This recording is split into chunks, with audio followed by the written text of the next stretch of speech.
Makeup করার পর smile line বা রিঙ্কেলস নিয়ে অনেকের অনেক সমস্যা থাকে।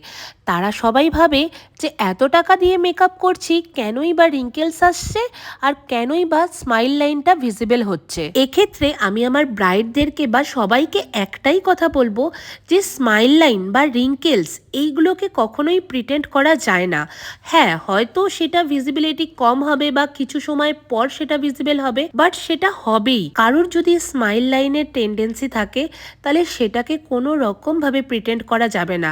মেকআপ করার সাথে সাথে না হলেও কিছু সময় পর সেটা ঠিক ভিজিবল হবে। তবে বেশিরভাগ ব্রাইডই সেটা বোঝে, আর যারা বোঝে না তারা সেই অজুহাতেই বুকিং ক্যান্সেল করে দেয়। এই হলো আমার ব্রাইড রিচা।